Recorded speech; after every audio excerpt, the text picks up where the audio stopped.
আল্লাহু আকবার। বলছেন সমস্ত নবীর সখী দয়াবান, সমস্ত আউলিয়া, সমস্ত আল্লাহওয়ালা দয়াবান, সমস্ত সাহাবা দয়াবান।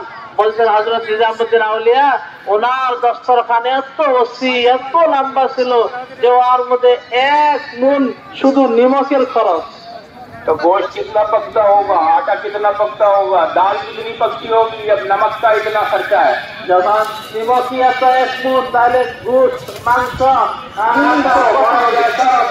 मजबूत में 300 मुबल्लिगीन मुत्तकी रहते थे, इनकी मेहनत पे मजमा आता था। हज़रत मौलाना इलियास रहमतुल्लाह मुल्क में रखा है कि 300 मुबल्लिगीन माने सब की कोशिश करते।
আপনার